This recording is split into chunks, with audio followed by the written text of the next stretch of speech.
Oh ya sudah ya. Ya, ya. Terima kasih. Kita akan melanjutkan kuliah kita ya. Pada pertemuan ketiga ini, kita akan membahas media komunikasinya, lebih tepatnya membahas tentang jaringan komputernya, bagaimana kita sebagai user bisa saling terhubung, dan secara teknis juga bisa menghubungkan alat-alat yang kita gunakan.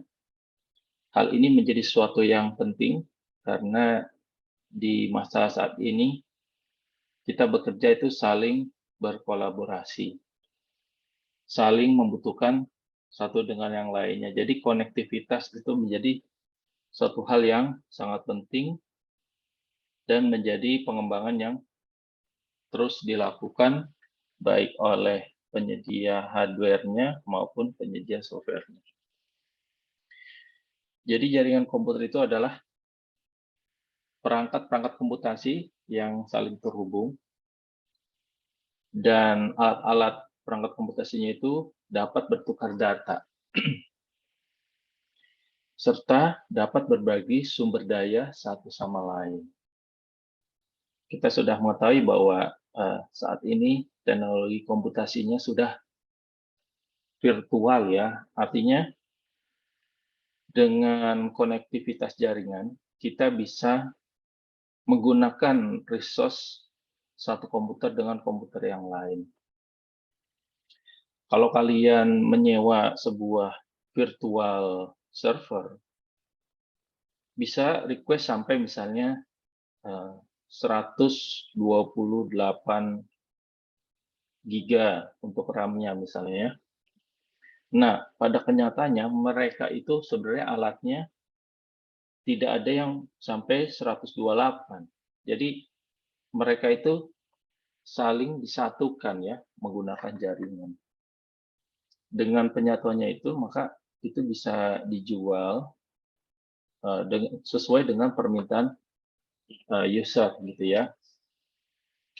Jadi menciptakan superkomputer pun bukannya satu komputer besar kemudian speknya digedein, bukannya RAM-nya digedein gitu dalam satu komputer, bukan. Tapi mereka disatukan dengan jaringan dan antar komputer itu bisa saling berbagi sumber daya. Makanya kalau kita melihat data center superkomputer itu bukan satu komputer aja, tapi terdiri dari banyak komputer gitu ya, terdiri dari banyak device. Bukan hanya RAM, begitupun juga hard disk. Hard disk itu juga bisa digabungkan. Misalnya kita memiliki hard disk untuk satu server itu 500 giga. Dengan penggunaan network itu, ya dengan teknologi virtualisasi, itu bisa dijadikan seolah-olah menjadi satu kesatuan, ya. Padahal mereka secara fisik itu terpisah, gitu ya. Makanya kita kalau misalkan request itu bisa sebesar-besarnya karena bagi penyedia server itu dia tidak mesti harus menyediakan satu komputer yang speknya sesuai yang diminta user, bukan, tapi dia menggabungkan ya beberapa server sehingga resource-nya itu bisa diakumulasi ya.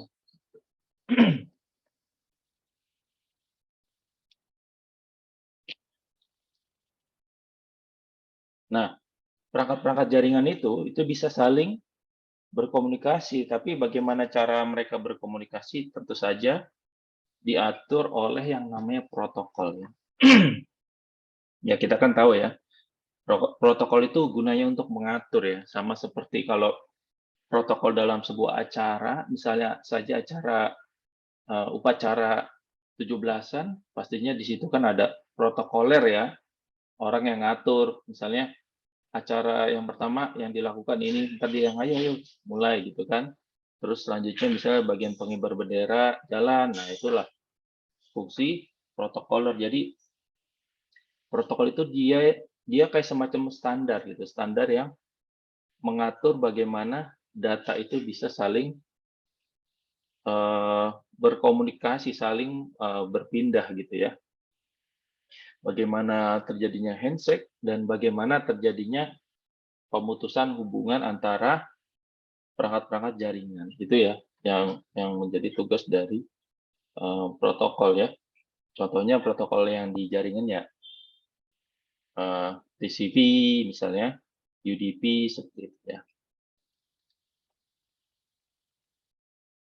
Nah, terus media untuk mentransmisikan informasi itu juga bisa menjadi dua cara ya, atau dua media. Pertama, menggunakan teknologi kabel atau fisik ya. Yang kedua, menggunakan media nirkabel atau Wi-Fi gitu ya. Jadi bagaimana mereka berkomunikasi dengan dua cara tadi. Itu pun setiap media yang digunakan juga ada protokolnya sendiri. Misalnya Wi-Fi itu aja protokolnya ada beberapa, ada yang pakai B, ada yang G, ada yang N, ada yang A, ada yang AC, ada yang AX gitu ya. Nah, itu tetap semuanya diatur oleh protokol jaringan. Nah, ini adalah beberapa jenis jaringan komputer. Yang pertama, sebenarnya ada banyak ya jenis jaringan itu. Ini saya hanya menjelaskan yang dekat dengan kehidupan kita ya, yang mungkin sering kita temui gitu ya. Oke, pertama adalah jaringan LAN atau local area network ya. Ini sering banget kita dengar koneksi LAN gitu ya, koneksi local area network. Ini adalah sebuah jaringan lokal.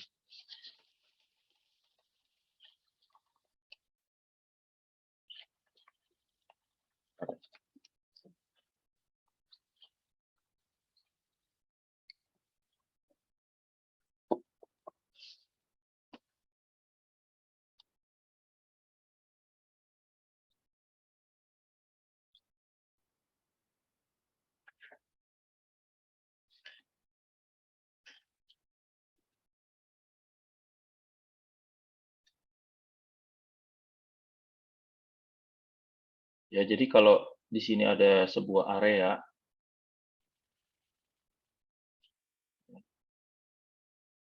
kemudian ya contohnya adalah areanya itu ada lab komputer ya. Kemudian di lab komputer ini ada 50 PC misalnya ya.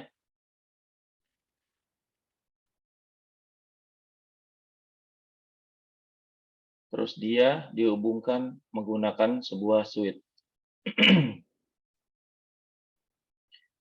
Maka ini yang disebut dengan jaringan LAN atau local area connection. Gitu ya. Jadi dalam sebuah area yang terbatas yang kecil, di dalamnya ada beberapa perangkat komputasi, contohnya di sini ada laptop atau komputer, dihubungkan menggunakan LAN gitu ya, menggunakan switch ya.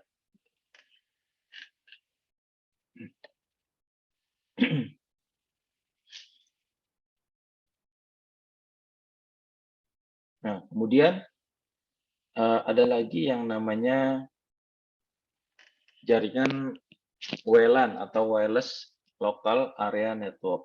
Nah, seperti apa wireless local area network? Nah, jadi kalau WLAN itu dia bentuknya bukan pakai switch, ya. Jadi bentuknya adalah menggunakan perangkat wireless. Jadi mereka terhubungnya tidak menggunakan kabel ya, tapi menggunakan jaringan wireless.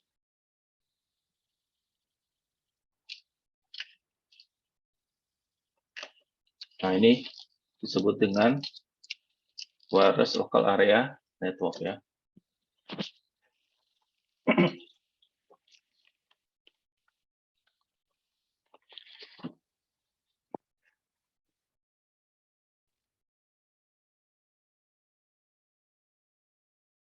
Nah, kemudian ada lagi yang namanya Wide Area Network ya. Wide Area Network itu apa?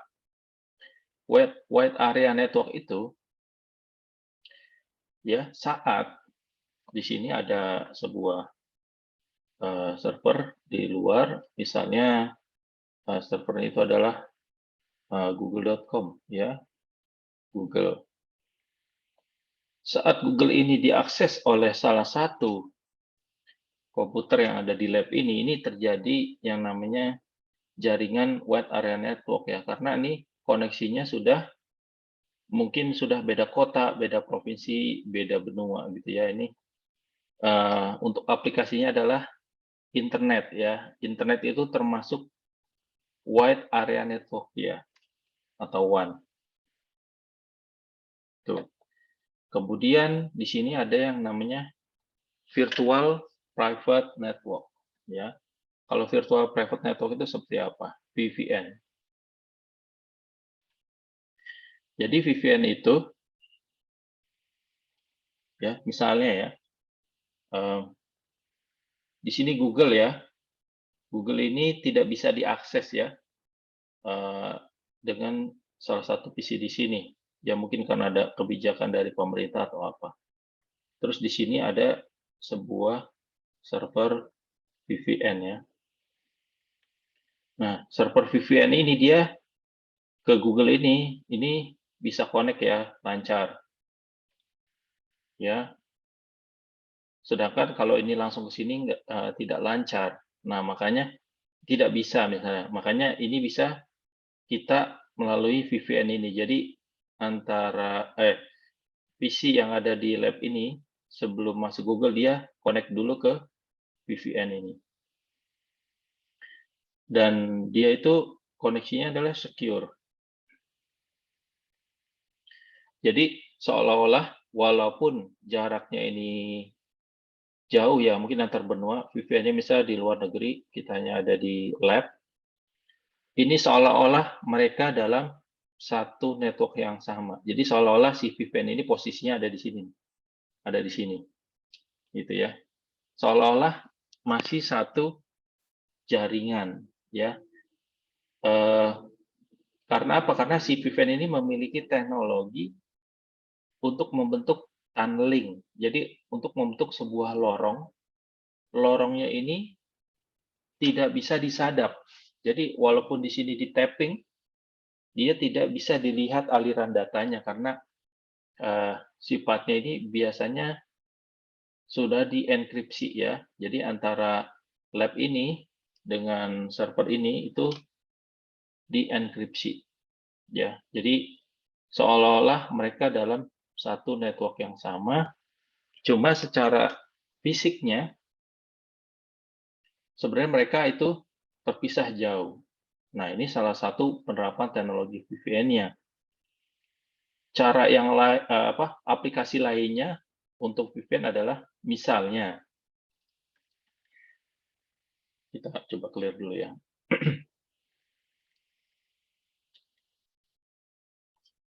Ya, penerapan VPN misalnya di sebuah kampus itu punya sebuah software keuangan ya, SimQ. Oke. Server SimQ ini bisa diakses secara publik ya, secara publik.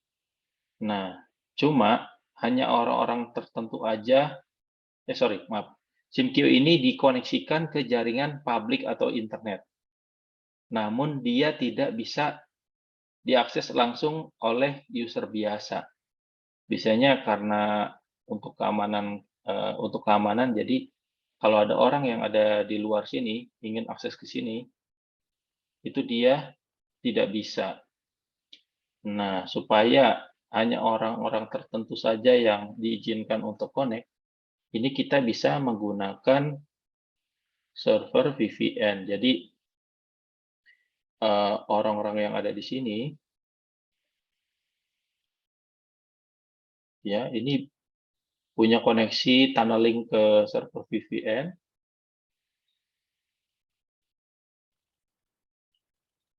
Jadi dia setiap yang koneksi ini biasanya dia dapat sertifikat ya, sertifikat. Nanti dia dikasih ke sini, ke sini, ke sini, ke sini. Nah, terus setelah dia connect baru dia bisa akses ke SIM-Queue. Karena seolah-olah antara orang ini dengan server SIM-Queue ini dia seolah-olah dalam satu ruangan, padahal mereka jauh ini. Mungkin ini ada di yang ini ada di Bali, yang ini bisa ada di Jakarta yang akses, yang ini misalnya ada di Malang. Mereka jauh-jauh, tapi seolah-olah mereka dalam satu network ya, karena dia menggunakan teknologi VPN ini ya, sehingga saat mengakses ini akan lebih aman ya, karena hanya orang-orang yang diberi akses saja yang bisa mengakses ke sistem keuangannya ini, gitu ya. Jadi dia penerapannya seperti itu. Dan ini akan lebih hampir tidak bisa dihack kalau udah menggunakan VPN. Namun di sisi pengelolanya pastinya akan lebih sulit ya, karena setiap orang yang ingin mengakses ke SIM-Queue ini pastinya admin admin jaringannya harus membuat sertifikat khusus untuk masing-masing orang ini. Tapi tetap aja celah pasti ada, karena dalam rantai sebuah sistem itu yang paling lemah adalah rantai user. Ini yang biasanya menjadi bahan untuk diserang ya. Jadi bukan SIM-Queue-nya langsung yang diserang, tapi yang diserang ini adalah di bagian usernya. Karena ini bagian terlemah ya dari sebuah rantai sistem informasi ya. Setiap user itu banyak yang tidak memiliki kesadaran tentang pentingnya keamanan sistem informasi. Banyak yang menyimpan, jadi walaupun ini udah aman, ternyata banyak yang menyimpan username dan passwordnya. Kalau kalian lihat ya di kantor-kantor, mungkin ada yang naruhnya di depan monitornya gitu ya, ditempel gitu ya, tempel username SIM-Queue, user, admin, password, admin. Nah, kalau ada orang yang lewat melihat monitornya, dia pasti langsung tahu gitu ya. Gitu. Jadi ini yang harus diperhatikan juga nih untuk masalah user ini. Dan itu adalah kalian nantinya yang sebagai user. Kalian yang harus sadar bahwa keamanan sistem informasi itu adalah sebuah keamanan yang menyeluruh. Jadi bukan hanya sistemnya, tapi kaliannya juga harus sadar bagaimana misalnya menyimpan username password-nya supaya tidak ada user lain yang tidak memilih hak untuk mengakses sistem yang bukan haknya gitu ya. Jadi kalian yang harus sadar juga bagaimana password dibuat juga, walaupun mungkin di pengaturan admin juga dia biasanya ada pengaturan misalnya 8 karakter gitu ya, harus angka dan huruf.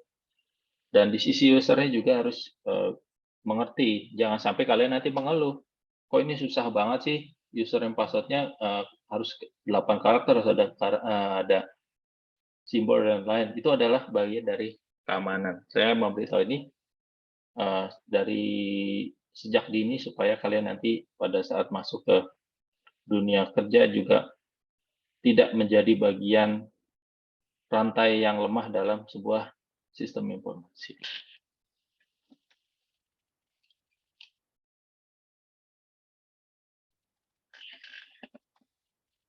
Oke. Selanjutnya.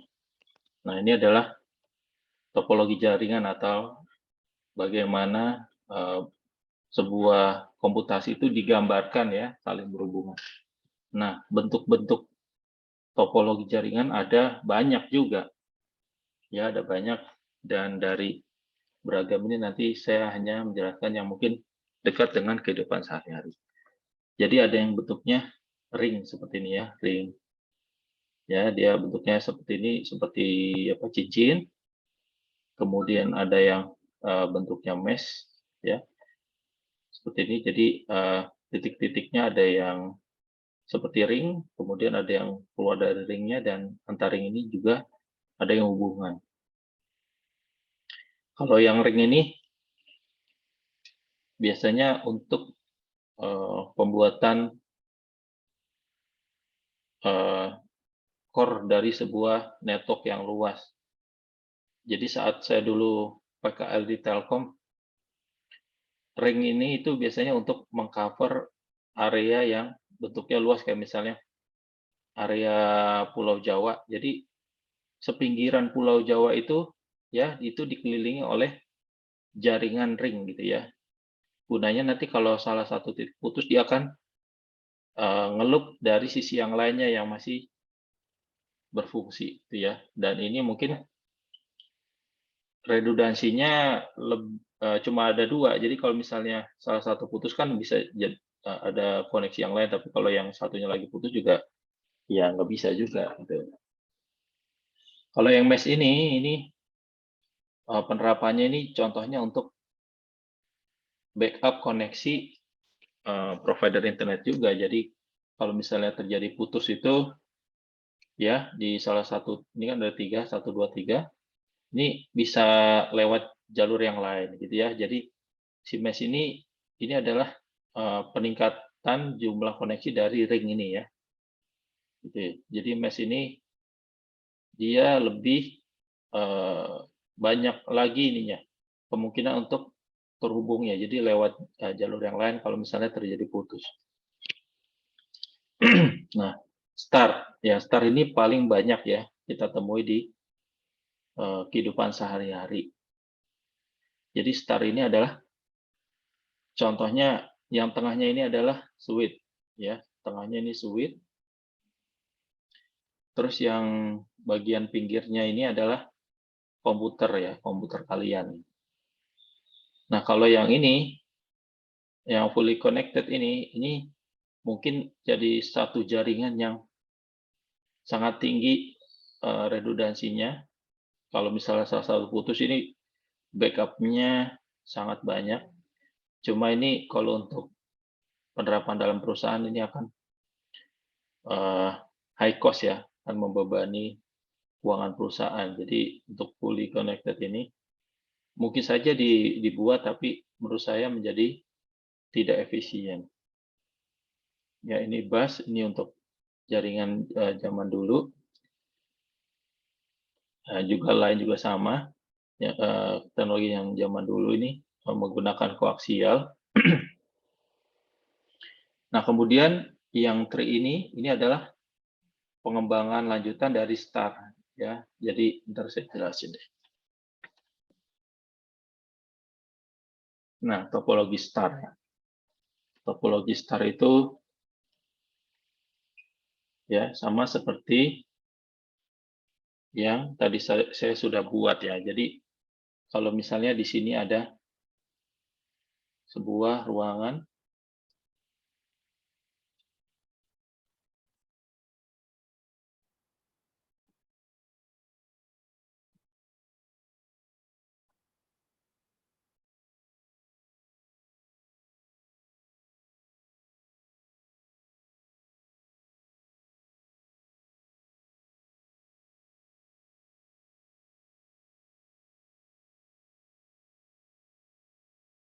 ada switch-nya, kemudian di sini ada titik-titik komputernya,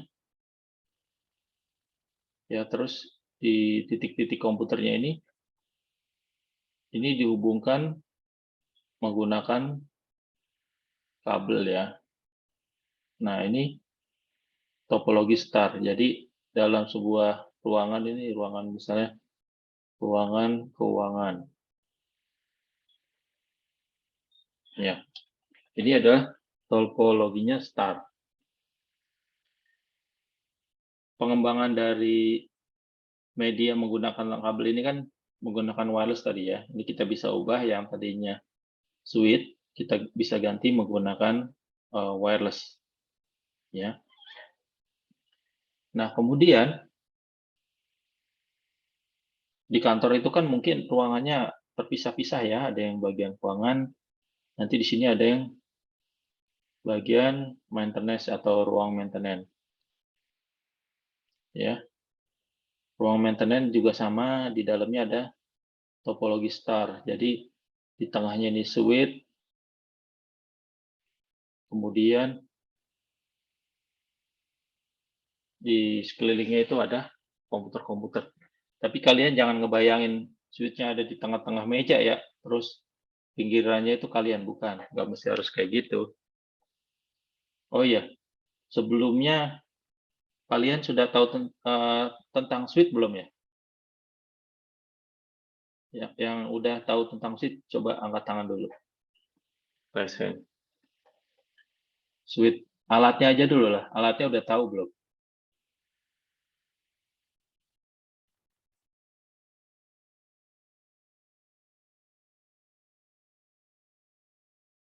Ya kalau belum, nanti saya coba kasih lihat.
Coba kita lihat. Tes, tes.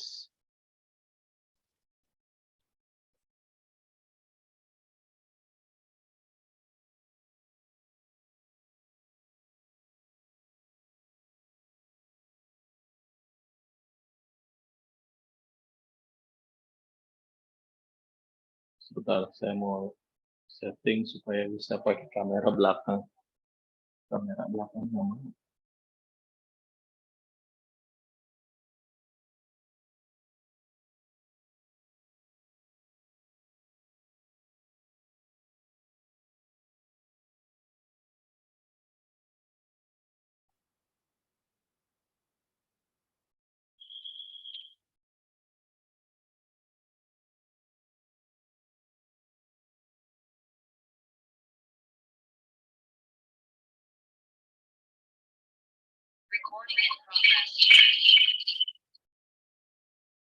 Saya coba matiin yang itu dulu ya, yang selesai ya.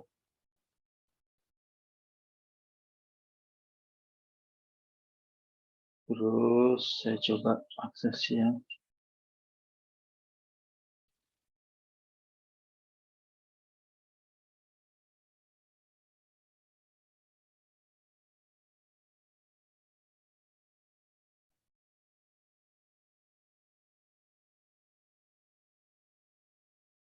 saya coba print.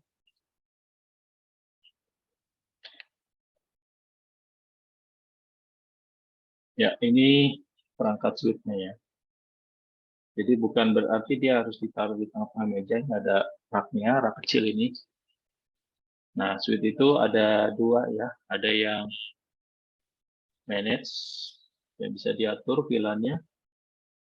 Terus ada yang unmanaged. Nah, jumlah port switch itu beragam. Ada yang isinya 4 port. Kalau yang kebanyakan di pasaran sih untuk penggunaan kecil biasanya 8. Terus 16, 24 port. Terus ini yang 48. Ya.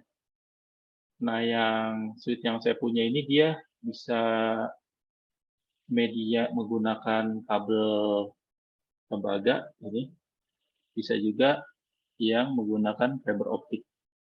Kalau di sini contohnya ada 4 yang menggunakan fiber optik, kemudian yang 48 ini menggunakan kabel biasa. Gitu. Nah, terus kalau yang ini yang unmanaged ya. Nanti saya akan jelaskan perbedaannya antara managed dan unmanaged suite ya, menggunakan topologi star dan juga tree nanti.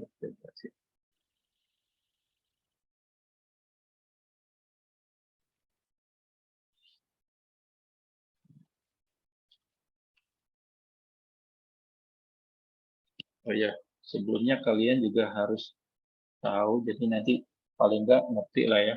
Saya juga mungkin yakin sih kalian juga udah banyak yang kenal. Jadi saat nanti masuk dunia kerja, kalau misalkan kalian disediakan jaringan, itu bisa berupa seperti ini. Jadi pakai kabel LAN yang terbaru itu menggunakan Cat6. Kalau yang ini masih Cat5. Perbedaannya kalau yang Cat5 ini dia sudah bisa kecepatan 1 gigabit. Cuma dia tidak terstandar. Kalau yang Cat6 itu dia sudah bisa 1 gigabit, tapi sudah terstandar, dan juga perbedaannya kalau yang Cat5 itu dia tidak ada lapisan aluminium foilnya. Kalau yang Cat6 sudah ada lapisan aluminium foil, dan itu bisa untuk di outdoor juga tahan terhadap gigitan hewan-hewan seperti tikus ya. Terus ini nama jacknya adalah jack RJ45. Itu ini jacknya. Cuma kalau komputer yang zaman sekarang udah hampir tidak ada ini RJ45-nya, apalagi kalau sudah menggunakan laptop Apple gitu ya. Jadi diarahkannya memang sudah ke arah Wi-Fi. Kenapa diarahkan ke Wi-Fi? Nanti akan saya jelaskan di presentasi berikutnya ya, kenapa diarahkan ke Wi-Fi. Dan si teknologi kabel ini mungkin lama-kelamaan juga akan hilang juga.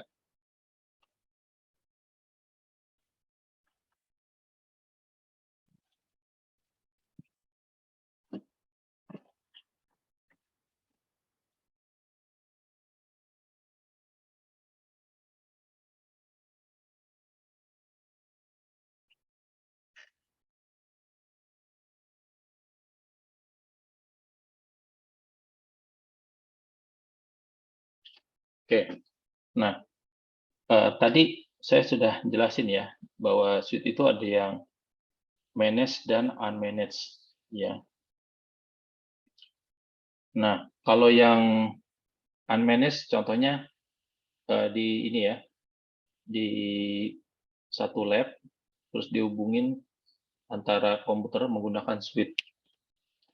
Nah, kalau sudah antar bagian kayak gini biasanya dia sudah menggunakan switch manage ya. Ya, tapi lihat ininya juga sih apa namanya? Skala dari perusahaannya juga. Kalau misalnya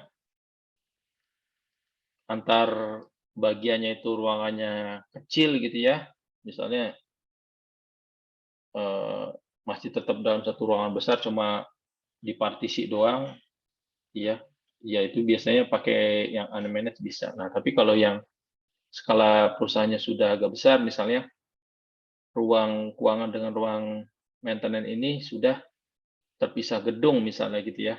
Nah, itu bisa menggunakan yang namanya suite manage. Jadi suite manage itu kita bisa set yang namanya VLAN atau virtual local area network. Nah, default VLAN itu adalah 1.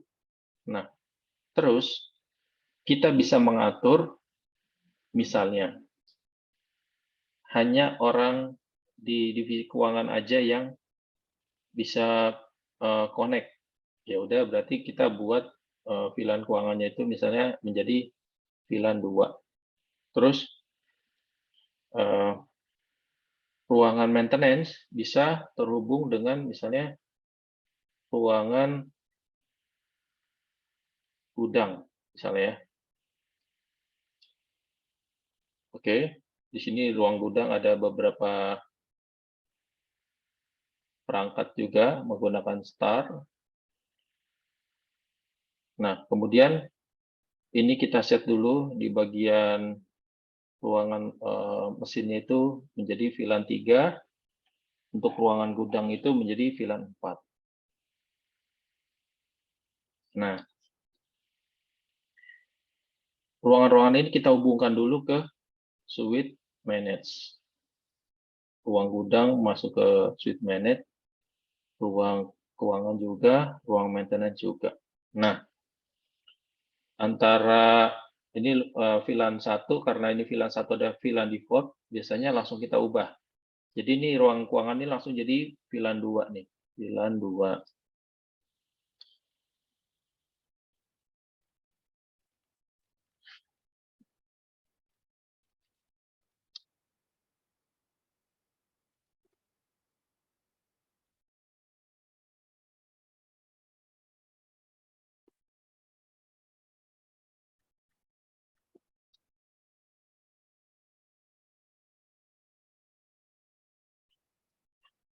Ini VLAN 1. Sorry.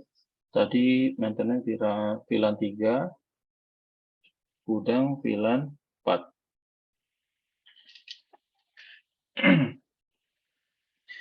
Nah, kemudian supaya kita bisa mengatur hubungan antara VLAN 4 dan 3, kita membutuhkan yang namanya router ya.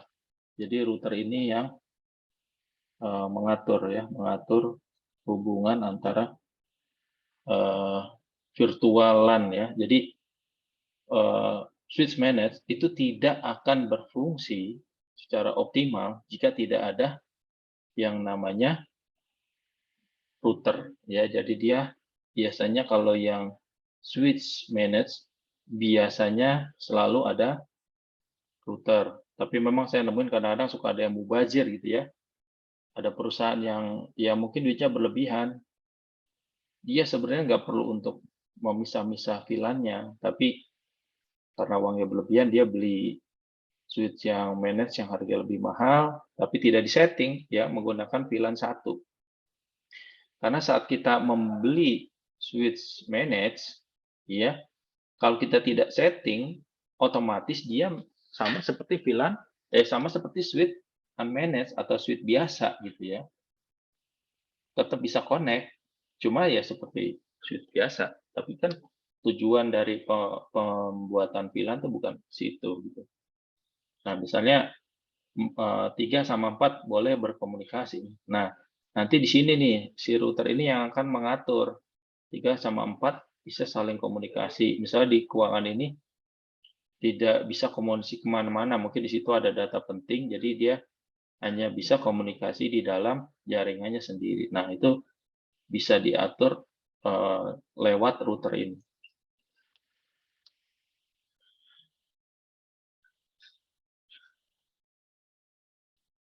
Nah, penerapan jaringan di atas dari jaringan star ini yang disebut dengan jaringan tree ya. Jadi ini ada beberapa jaringan star terhubung ya dalam sebuah switch, jadilah ini jaringan tree. Gitu. Jadi ini akan sering kalian temukan. Nah, kemudian kita kembali lagi ke scope yang lebih kecil ya. Misalnya kalian itu adalah bagian dari ruangan maintenance ini ya. Bagian dari ruangan maintenance. Sebagai user ini saya memberitahu ya supaya nanti kalian tidak melakukan kesalahan ini karena itu akan menjadi sesuatu yang mengganggu nanti jaringan ya. Jangan sampai kalian melakukan ini. Nah, kalau kita terhubung ya di dalam suite, terus di sini ada kalian ya kerja nih ya di sebuah perusahaan.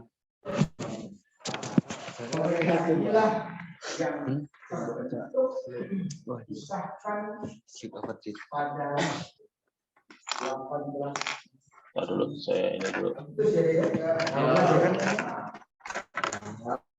ini kan Pancasila. Ya. Ini terus kemudian proklamasi setelah esoknya siapa? Karena maupun perusahaan UUD ada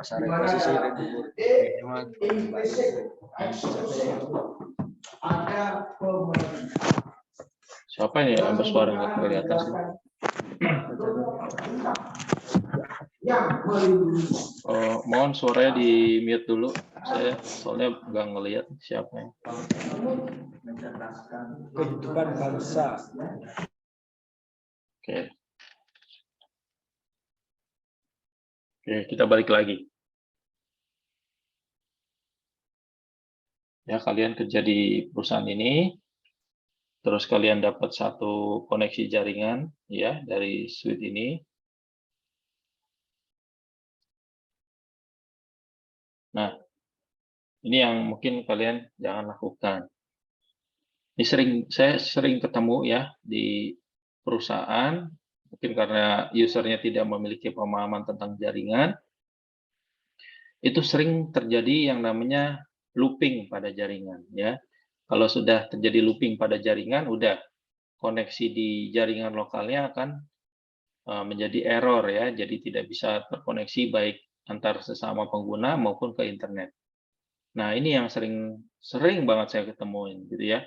Jadi dia ngelihat ada kabel begini ya, ada kabel nih nggak ada yang make nih ya, putus. Dia tanya, oh itu kayaknya putus tuh. Terus akhirnya dia masukin ke sini nih, ke dalam switch-nya lagi. Nah, ini terjadi yang namanya looping ya. Jadi dari switch ini itu ada kabel keluar gini, ya harusnya yang ujungnya ini dihubungkan ke komputer, tapi karena dia berpikir kok ini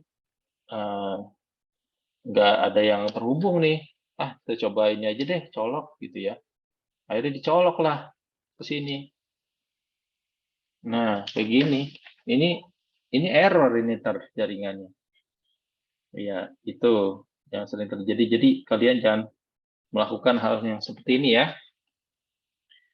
Ada dua bagian dari sisi kabel ini dicolok ya. Jadi kalau misalnya kita lihat, ini ada kabel ya. Ujung ini masuk ke switch. Ujung yang satunya masuk lagi ke switch, itu bisa terjadi looping.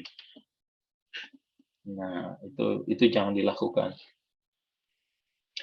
Yang kedua apa? Yang kedua adalah jangan sampai kalian men-setting IP seenaknya sehingga terjadi IP konflik. Contoh, dalam sebuah jaringan di sini misalnya jaringannya itu statik ya. User A nih, ini udah senior nih ya. Udah kerja lebih dulu. Ini kalian nih baru jadi anak baru di perusahaan itu. Ini IP-nya 192.168.1.3. Terus kalian baru nih masuk nih, pengen cari koneksi internet. Nanya ke teman sebelahnya, ini set IP-nya berapa ya? Terus ngikutin kayak IP dia. 192.168.1.3. Nah, ini akan terjadi yang namanya IP konflik. Ya, jadi dalam sebuah jaringan ini tidak boleh ada IP yang sama, gitu ya.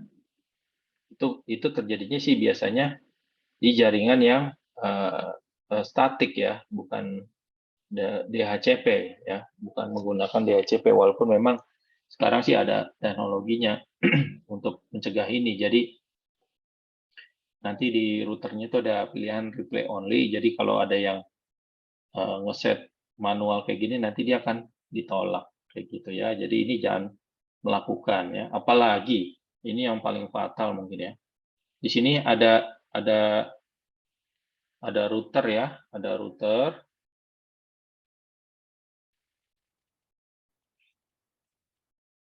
Ya, ada router.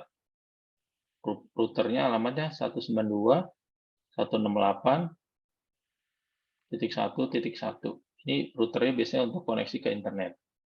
Terus IP-nya kalian samakan. Ini IP-nya jadi IP di komputer kalian jadi 192.168.1.1. Nah, ini satu jaringan ruangan itu dia nggak bisa connect ke internet akhirnya. Gitu ya. Jadi kalau kalian set IP kalian sama seperti IP router, ini yang terjadi adalah satu ruangan itu tidak bisa connect semuanya ke jaringan internet. Nah, inilah salah satu fungsinya dari jaringan VLAN ya. Jaringan VLAN itu tujuannya salah satunya itu. Dia untuk melokalisir terjadinya hal seperti tadi. Jadi kalau misalnya di ruangan maintenance ini terjadi error, ya, ini tidak akan merembet ke semua ruangan, tidak merembet ke ruangan keuangan, ke ruangan gudang. Jadi dia terlokalisir di sini, sehingga admin jaringan juga akan lebih mudah dalam men-tracking error yang terjadi pada jaringan. Seperti itu ya. Oke, sampai sini ada yang mau ditanyakan dulu? Silakan kalau ada yang mau nanya di unmute aja.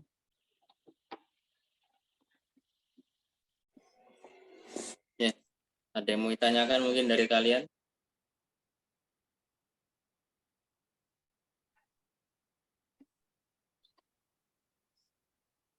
Oke, kalau tidak ada, kita lanjut ya ke slide berikutnya. Nah, kita kan belajar masuk ke media komunikasi nirkabel ya atau Wi-Fi. Tadi saya sudah menjelaskan bahwa perangkat-perangkat yang terkini itu sudah mulai menghilangkan port LAN tadi ya, walaupun tidak semua, terutama perangkat-perangkat Apple gitu ya, atau Asus gitu ya, sudah mulai menghilangkan port LAN. Ini ternyata di laptop saya juga nggak ada port LAN ini. Coba kalian cek di laptopnya masing-masing apakah masih ada port LAN-nya atau enggak gitu ya. Coba lihat masing-masing ada nggak.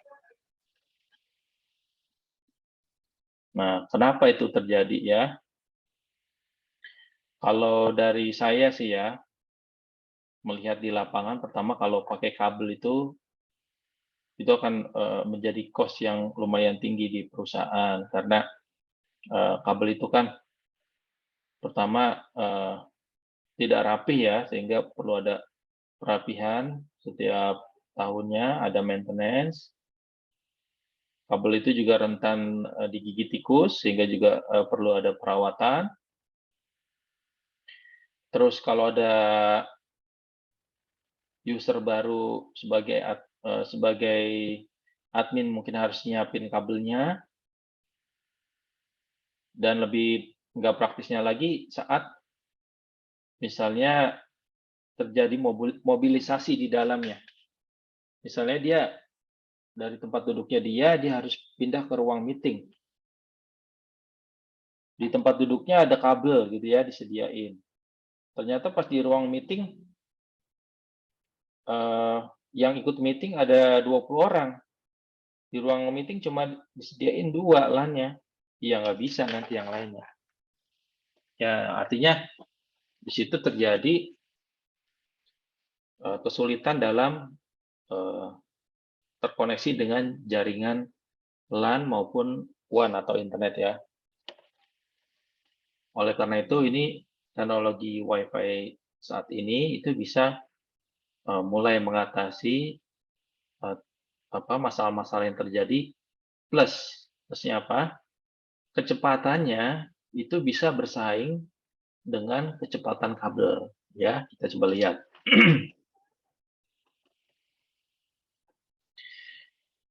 Ini protokolnya 802.11a ya. Tahun rilisnya 99. Dia menggunakan frekuensi 5 GHz. Ini biasanya digunakan di tower BTS ya, atau seluler untuk komunikasi telepon ya. Terus di sini kecepatannya 54 Mbps. Tuh, bayangkan ya. Tahun 99 teknologi ini sudah bisa setengah kecepatannya dari kabel ya. Kabel saat itu maksimal 100 Mbps, dia sudah mencapai 54 ya. 54 Mbps itu sudah sangat luar biasa. Kemudian muncul lagi yang namanya standar di frekuensi 2,4 giga ya. Yang ini kan tadi 5 giga ya, yang 802.11a, yang 802.11b itu 2,4 giga. Tahun 99 juga, kecepatannya 11 Mbps. Nah, yang B ini biasanya protokol untuk jaringan WLAN ya. Udah tahu kan ya tadi ya WLAN, wireless LAN. Ini kecepatannya 11. Kemudian muncul lagi di tahun 2003, masih dengan frekuensi yang sama, 2,4 giga, kecepatannya 54 Mbps. Artinya apa? Si yang G ini sudah mulai bersaing dengan protokol yang sifatnya itu, ini kan lebih tinggi nih yang A ini. Karena apa? Karena dia kan levelnya ini udah digunakan perusahaan ya. Sedangkan yang G ini kan digunakannya di sebuah ruangan atau di kantor gitu ya. Dia kecepatannya udah miripin dari si A ini. Ya walaupun yang B sama G ini walaupun dia sudah ada, ini di masa-masa orang masih sangat bergantung ke jaringan kabel ya. Karena mereka menilai bahwa di B sama G ini kayaknya masih belum bisa menandingi kecepatan dari kabel ya, juga kestabilannya ya, ataupun latensinya. Kabel waktu itu masih bisa dibilang sangat diandalkan ya, walaupun mungkin terjadi ketidakpraktisan dan juga sulit kalau kita mau mobilisasi ya, tapi tetap menjadi andalan. Ya. Nah, orang mulai berpikir saat keluar protokol baru ya di tahun 2009. Di tahun 2009 ini dia menggunakan frekuensi 2,4 GHz dan 5 GHz. Jadi ini dia dibolehkan ya, digunakan untuk jaringan private ya. Karena untuk yang 5 giga itu frekuensi yang harus izin ya ke Kominfo ya. Kalau yang 2,4 itu masih boleh digunakan oleh jaringan lokal ya. Jadi nggak perlu izin. Si 802.11n ini dia kecepatannya udah 600 Mbps ya, luar biasa. Artinya apa? Artinya dia sudah mampu melebihi dari kecepatan kabel yang zaman dulu itu masih 100. Cuma juga kita harus ingat, di tahun 2009 ini, kabel pun berevolusi. Dia kan nggak diem aja di kecepatan 100 ya. Dia sudah naik juga ke kecepatan 1 giga gitu ya.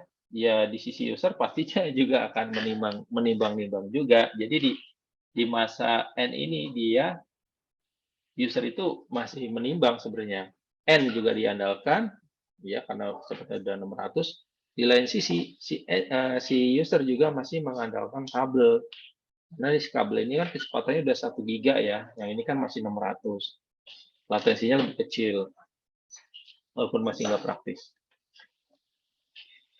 Nah, di tahun 2014 ya, ini pengaruh dari kabel itu semakin kuat. Kenapa semakin kuat? Dengan frekuensi 2,4 giga dan 5 giga ya, ini bisa digunakan untuk private ya tanpa izin. Itu dia memiliki kecepatan 1,3 giga gitu ya. Sedangkan kabel ini masih stagnan nih di kecepatan 1 giga gitu ya. Kalau menggunakan Cat 5 ya, nih tadi yang saya tunjukkan, atau pakai Cat 6. Kecuali user itu udah menggunakan fiber optik kan, tapi sampai sekarang juga hampir nggak pernah ya kita nemuin orang yang menggunakan fiber optik yang kecepatannya 10 giga. Disinilah masa-masa para produsen juga sudah mulai berpikir bahwa buat apa nyediain port LAN lagi, karena dengan teknologi wireless 5 ini ya, dengan protokol 802.11ac ini, dia sudah bisa bersaing kecepatannya dengan kabel gitu ya, dengan latensi yang kecil juga. Oke, jadi di masa-masa inilah ya laptop sudah mulai mulai menghilangkan. Itu juga kan membuat laptop kita semakin tipis ya, karena port LAN itu kan lumayan agak tebel ya. Kalau dipasangin di laptop dia kan jadi lebih tebel ya. Kalau ini kan coba lihat laptop kalian. Laptop zaman sekarang paling ketebalannya setengah senti ya, tipis banget gitu. Kalau sama monitor mungkin jadi 1 senti ya. 1 senti. Bahkan ada yang kurang dari 1 senti ketebalannya. Nah, ditambah lagi teknologi baterainya juga semakin tipis. Terus hard disknya juga semakin tipis ya. Jadi itu akan membuat perangkat menjadi lebih tipis lagi. Terus muncul lagi di tahun 2019 protokol 802 ya 11 AX. Ini banyak digunakan di dunia gaming, walaupun sekarang banyak juga untuk digunakan di pertukaran data ya. Kalau kita membeli wireless ya level enterprise, dia sudah menggunakan 802.11ax. Dengan catatan ya, protokol-protokol ini itu bukan hanya berlaku di sisi alat wirelessnya saja, tapi di sisi kliennya juga harus mensupport protokol ini. Karena percuma kalian beli wireless dengan protokol yang sangat tinggi, kecepatan tinggi, tapi kalau perangkatnya tidak mendukung protokol ini, percuma. Nggak bisa berjalan juga kecepatan yang 1,3 giga atau yang lebih tinggi yang di atas ini, yang AX ya. Gitu. Jadi antara dua perangkatnya harus saling memenuhi, baik yang alat untuk pemancarnya atau Wi-Fi-nya, dan juga laptop kalian atau handphone kalian.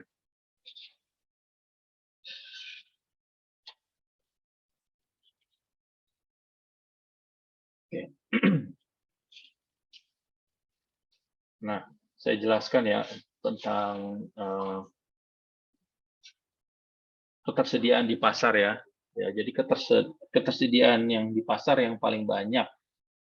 Ya, walaupun ini adalah protokol yang sudah lama, tapi ini masih banyak. Karena apa? Karena alat-alat kita itu atau operating system yang digunakan oleh user itu memang belum bisa mensupport protokol yang lebih tinggi lagi.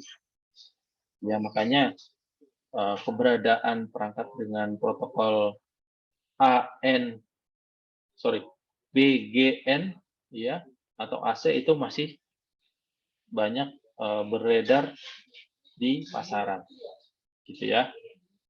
Yang AX ya masih banyak digunakan untuk gaming. Yang AX gaming ya mungkin lama-lama juga digunakan secara luas untuk pertukaran data biasa ya.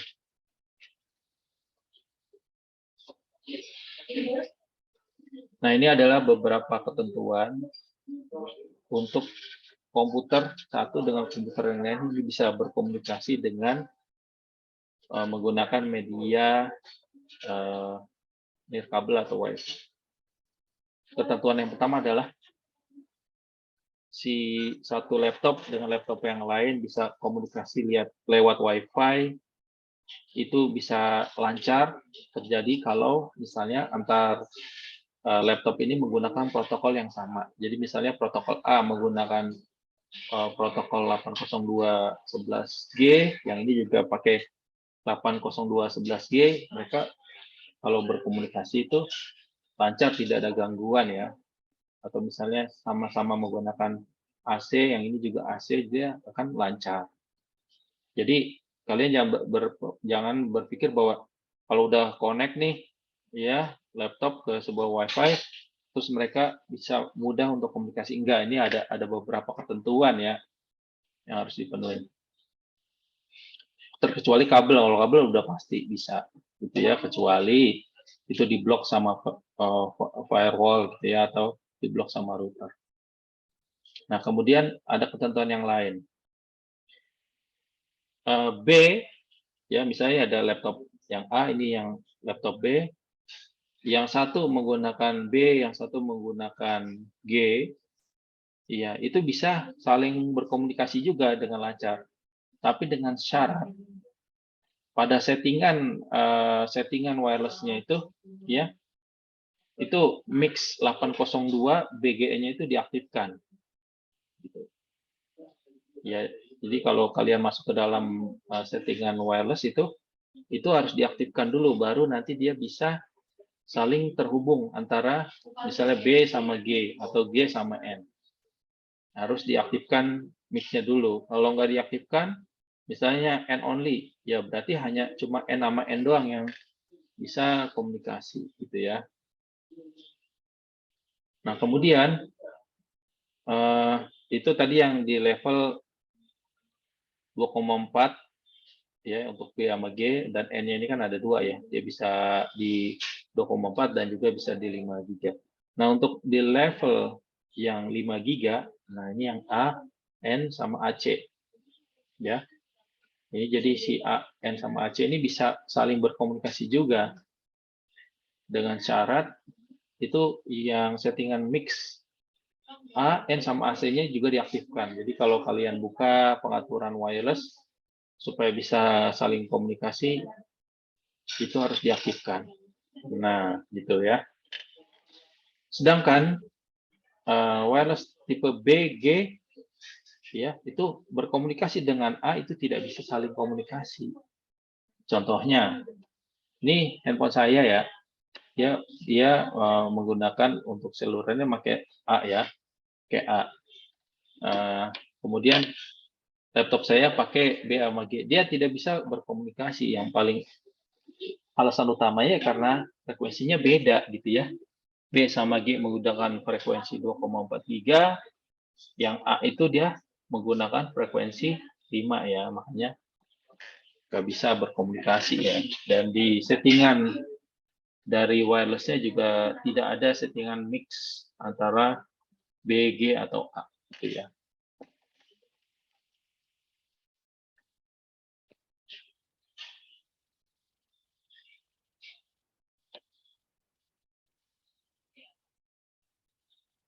Nah, ini adalah fitur ya teknologi Wi-Fi terkini. Yang saya maksud dengan fitur teknologi Wi-Fi terkini ini, ya ini yang sudah bisa MUMIMO. Ya. Ini singkatan dari multi user, multiple input, multiple output. Bedanya apa dengan yang sebelumnya?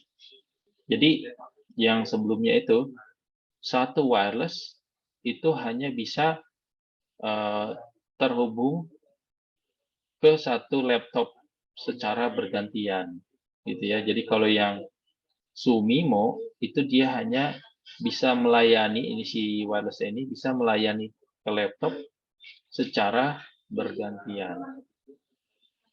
Sedangkan yang sudah MUMIMO itu dia bisa banyak klien yang bisa dilayani secara bersamaan. Contohnya di yang sebelah kanan ini, gambar kanan, dia satu wireless ini bisa melayani 4 klien sekaligus. Ya. Oke, saya akan jelaskan dulu tentang bagaimana si wireless itu bisa melayani laptop.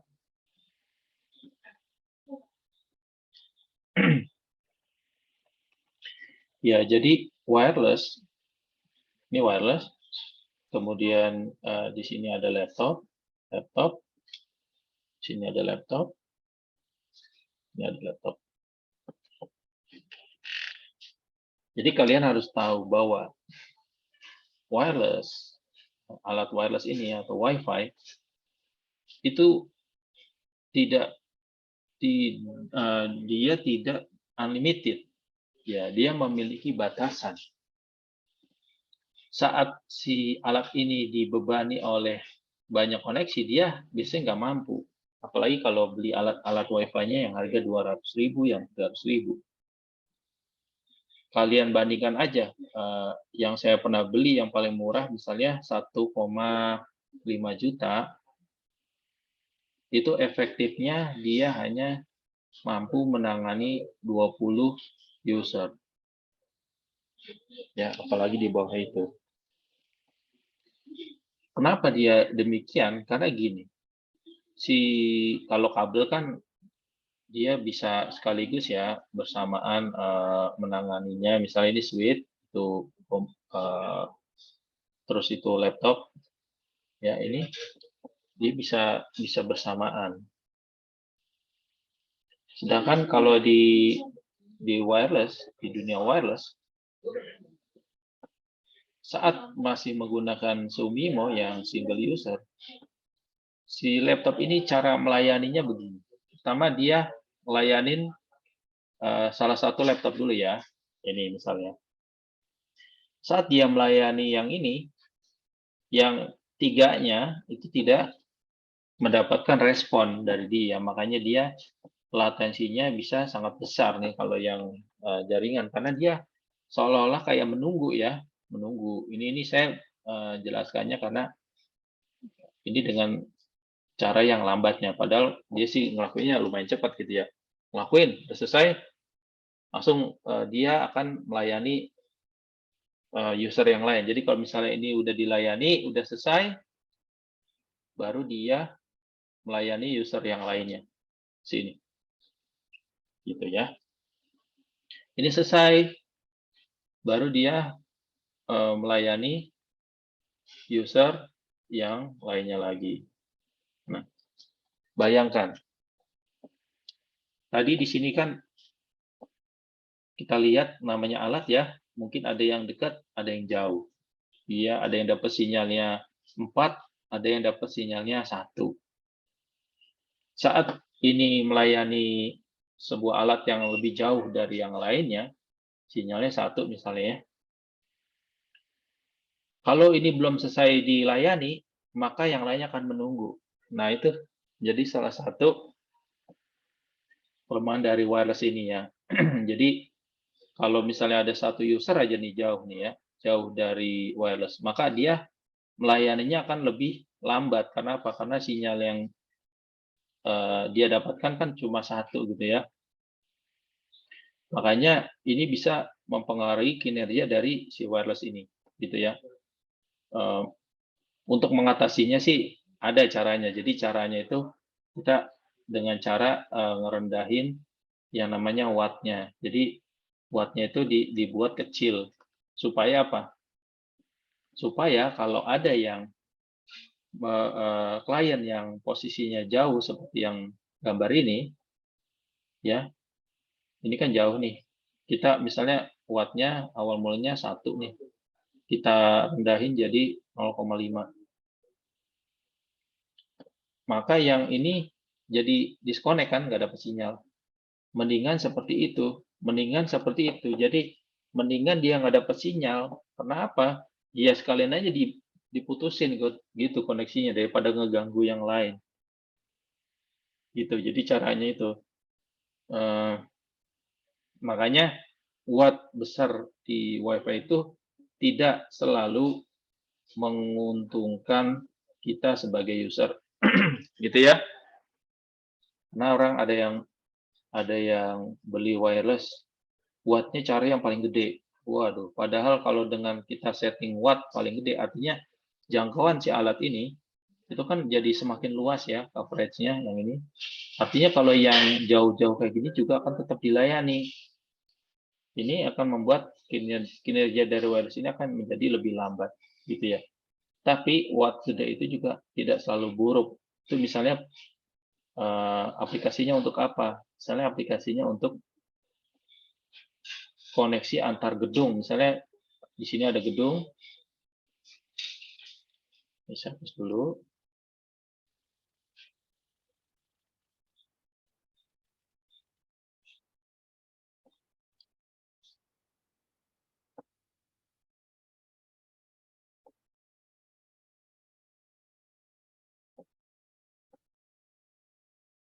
Nah, di sini ada gedung.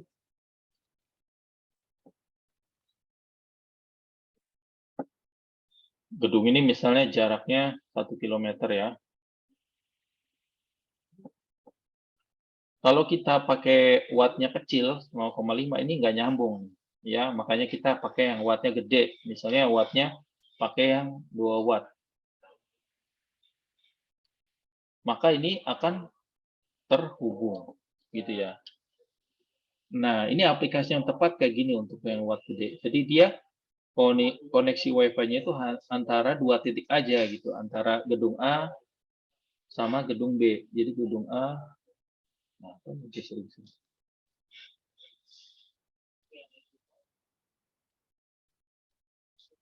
gedung A sama gedung B, gitu ya. Nah, ini tepat nih kalau kita menggunakan wattnya gede. Sebab si wireless ini tidak lari-larian ke titik atau alat Wi-Fi yang lain, dia hanya fokus di A sama B aja. Maka watt yang besar ini sangat menguntungkan, tapi juga harus diperhatikan juga, jangan terlalu gede. Karena ibarat kata kalau watt terlalu gede, ya itu sama aja kayak orang teriak. Kalau misalnya 1 watt, teriaknya kalau teriaknya 2 watt, 2 kali lebih besar dia, gitu ya. Kalau 3 watt, gede banget gitu ya. Apa yang terjadi? Di bagian receiver jadi apa? Jadi budak dia. Karena terlalu gede nerima sinyalnya. Itu akan membuat kinerja dari penerima juga jadi cepat panas gitu ya. Jadi disesuaikan juga. Kalau emang sekiranya barnya udah penuh, udah 4, ya udah pakai wattnya kecil misalnya 2 watt udah cukup, jangan digedein lagi karena di pengaturan wireless ini watt ini bisa diatur. Walaupun nggak semua alat ya. Tapi kalau yang udah advance-nya itu di wireless itu wattnya atau daya pancarnya bisa diatur. Kalau misalnya di beberapa merek biasanya satuannya bukan watt, misalnya satuannya jarak dia. Nah, di situ ada settingannya jaraknya berapa, apa 10 meter, apa 20 meter, apa 20 meter gitu. Padahal mah di dalam itu ada pengaturan wattnya dia. Oke, sampai sini ada yang mau bertanya dulu?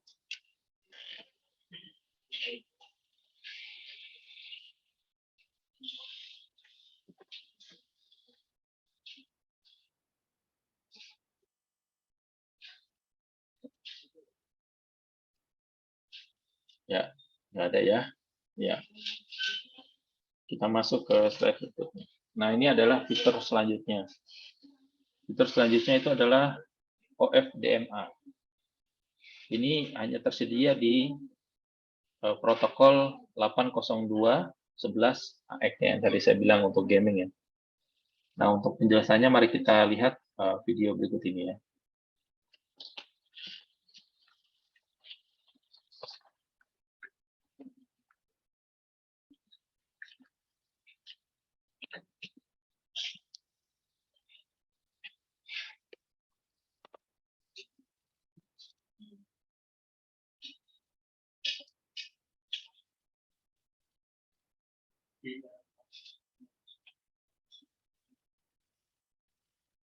Nah, ini penjelasan dari OFDMA. Kita lihat di teknologi yang lamanya dulu yang masih OFDM ya. Kalau ada sebuah paket ditransmisikan ya, ini saya coba lambatin. Speed ini aja. Ya, misalnya ada paket nih mau ditransmisikan menggunakan jaringan wireless ya. Maka paketnya ini ada paket, kan namanya paket ada macam-macam ya, ada banyak ya kan, kadang kayak kita misalnya ngupload di satu tab ini ngupload ini, tab yang ini nguploadnya ini, tab yang lain nguploadnya ya bisa banyak ya. Kalau di teknologi yang lama yang OFDM, dia akan mentransmisikan satu demi satu ya. Nah, satu demi satu seperti ini. Makanya jadi lebih lama. Pertama yang ini dulu, yang biru ditransmisikan, terus yang hijau, terus habis itu yang merah. Nah, yang teknologi OFDMA dia sudah selesai mengirimkan datanya lebih dahulu. Karena apa? Karena dia membuat paket menjadi satu kesatuan, dikirim datanya, di step pertama dia langsung terkirim semua, langsung tiga-tiganya. Ya, yang ini masih proses pengiriman satu demi satu. Makanya dia transmisinya juga menjadi lebih cepat, gitu ya, karena ada teknologi OFDMA ini. Tuh.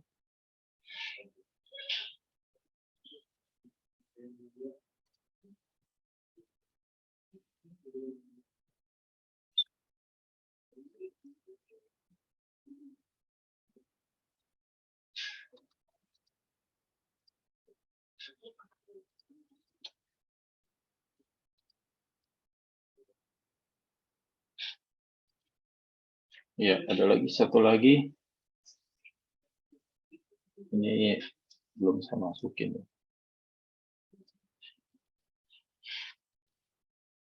Wireless from single.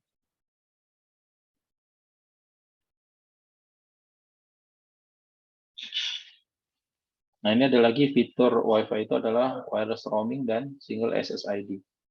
Jadi, kita coba gambarkan ya. Kalau kita masuk ke sebuah ruangan ya, kita buka Wi-Fi, kan misalnya di sini ada tulisannya kantin ya, kantin, ya. Terus di sini ruang kelas. Ini yang lama ya, teknologi yang lama. Kalau kita ke kantin, kita buka handphone kita cari Wi-Fi, terus cari yang masih kedetek kan ya, kantin. Terus saat kita pindah lagi ke ruang kelas, Wi-Fi kita putus kan, karena tadinya kita pakai Wi-Fi kantin. Terus pindah ke kelas, kita buka lagi pengaturan Wi-Fi. Karena yang tadi kantin udah nggak ada, sinyalnya udah nggak dapat. Kita buka lagi, kita pindah ke ruang kelas. Nah, teknologi sebenarnya udah agak lama ya, tapi saat ini digunakan ya, masih digunakan. Jadi dengan penggunaan wireless roaming atau dengan single SSID, ini memungkinkan wireless yang ada di sini, di kantin dan ruang kelas, itu memiliki nama SSID yang sama ya. Jadi misalnya namanya itu adalah misalnya kampus. Ya, jadi saat kalian ada di ruang kelas, connect dengan wireless kampus ini ya. Connect dengan wireless kampus. Nah, saat kalian berpindah ke kantin, kalian nggak perlu buka lagi pengaturan wireless, karena secara otomatis masih terkoneksi ke SSID kampus gitu ya, masih terkoneksi. Jadi dengan SSID yang sama nggak perlu ganti, dan ini akan menjadi lebih smooth. Jadi kita terkoneksi terus ya dengan wireless yang sama gitu ya, karena dia terjadi yang namanya handover. Saat dia ada di sini terus sinyalnya lemah, maka dia akan berpindah sinyalnya ke sini. Cuma itu teorinya. Secara praktek kadang-kadang kalau ini antara kantin sama ruang kelas ini sinyalnya misalnya masih saling ngedetek, misalnya dia ini sebenarnya masih ngedetek nih yang kantin ini, itu terjadi yang namanya sticky client. Jadi walaupun dia pindah ke kantin, ya ini pindah ke kantin, ini dia masih terkoneksi ke masih di secara fisik ya ke ruang kelas, walaupun sama ya SSID-nya namanya kampus. Nah ini biasanya dia ngedeteksi sinyalnya lemah nih, padahal dia udah di kantin gitu ya, udah di kantin. Ini yang kadang-kadang masih suka terjadi kendala ya, yang namanya teknologi ya tidak bisa secara textbook gitu ya.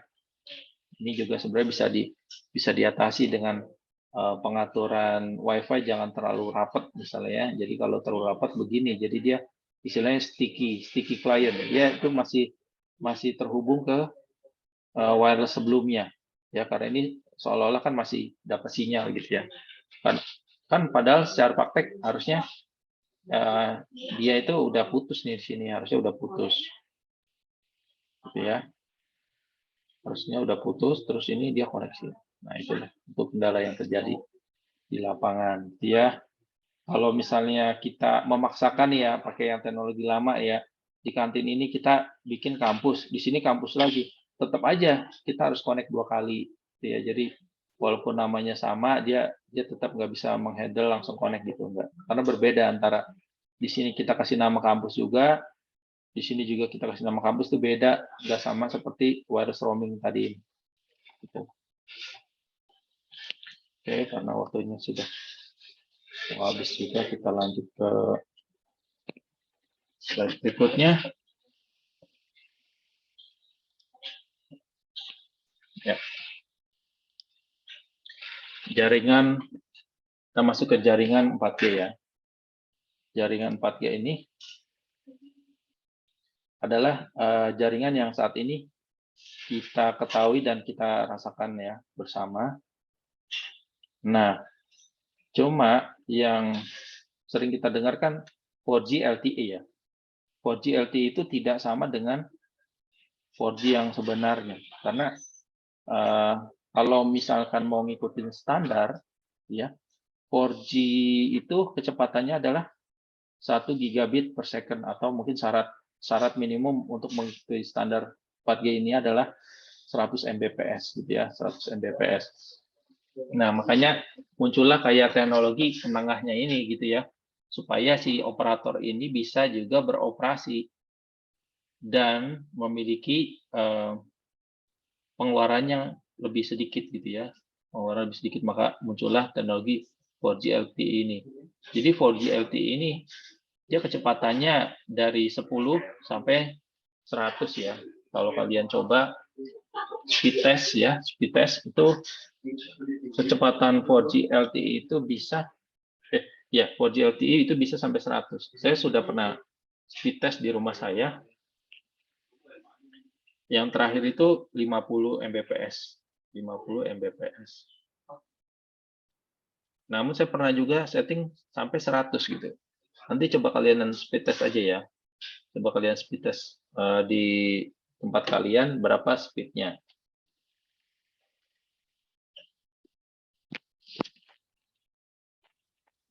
Oke, kita lanjut yang 4G. Yang 4G ini dia adalah upgrade ya. Di Indonesia sudah mulai menggunakan jaringan 4G, tapi memang baru sebatas di kota-kota tertentu. Dia memiliki latensi lebih kecil dari 4G ya. Tapi sekali lagi saya tekankan di sini, yang namanya teknologi itu tidak bisa langsung sesuai dengan standarnya. Karena misalnya 5G itu dia kecepatannya harusnya sudah seperti FO ya, atau fiber optik 10 giga, tapi kenyataannya bisa lihat di sebelah kanan, ini speed testnya adalah 738 mega. Jadi masih belum mencapai juga, cuma ini sudah, kalau di Indonesia sudah dianggap 4G gitu. Padahal kalau misalnya kalau ngikutin standar ini sebenarnya 5G ini ya kalau di Indonesia. Tapi sebenarnya kalau ngikutin standar 4G aja ini masih belum memenuhi gitu sebenarnya. Makanya kalau kita di sini ya istilahnya emang belum memenuhi gitu ya. Pertama juga handphonenya juga harus support ya. Sebab kalau misalnya si operator sudah menyediakan 5G tapi perangkatnya juga belum support, sama aja dia nggak bisa mengakses kecepatan sesuai dengan standar. Nah, kalau yang 4G ini dia bisa menangani user lebih banyak gitu ya. Sama seperti wireless tadi. Di wireless tadi itu kan dia cuma bisa Sumimo ya. Makanya jumlah user yang ditangani jadinya lebih sedikit. Tapi dengan adanya Mumimo itu bisa lebih banyak gitu ya. Kalau menurut data yang saya baca ini bisa 10 kali lebih banyak bisa menangani user dalam 1 kilometer. Ini perbandingannya antara 4G dan juga 5G. Ya, ini masih terbatas di kota-kota kecil ya di kota-kota besar kalau yang 5G. Gitu ya. Nah, latensinya lebih kecil. Kalau kita ping itu milisecond-nya bisa 1, 2 itu kan kecepatannya udah kayak kecepatan FO. Saya sebenarnya pengen menjelaskan apa yang terjadi selanjutnya kalau misalnya menerapkan 5G, tapi karena waktunya juga sudah habis dan kita akan lanjut ke kelas berikutnya, makanya untuk kuliah ini saya akhiri dan mohon maaf jika ada kekurangan. Untuk selanjutnya saya kembalikan Pak. Ya, terima kasih banyak Pak Nur atas waktunya. Jadi sekian untuk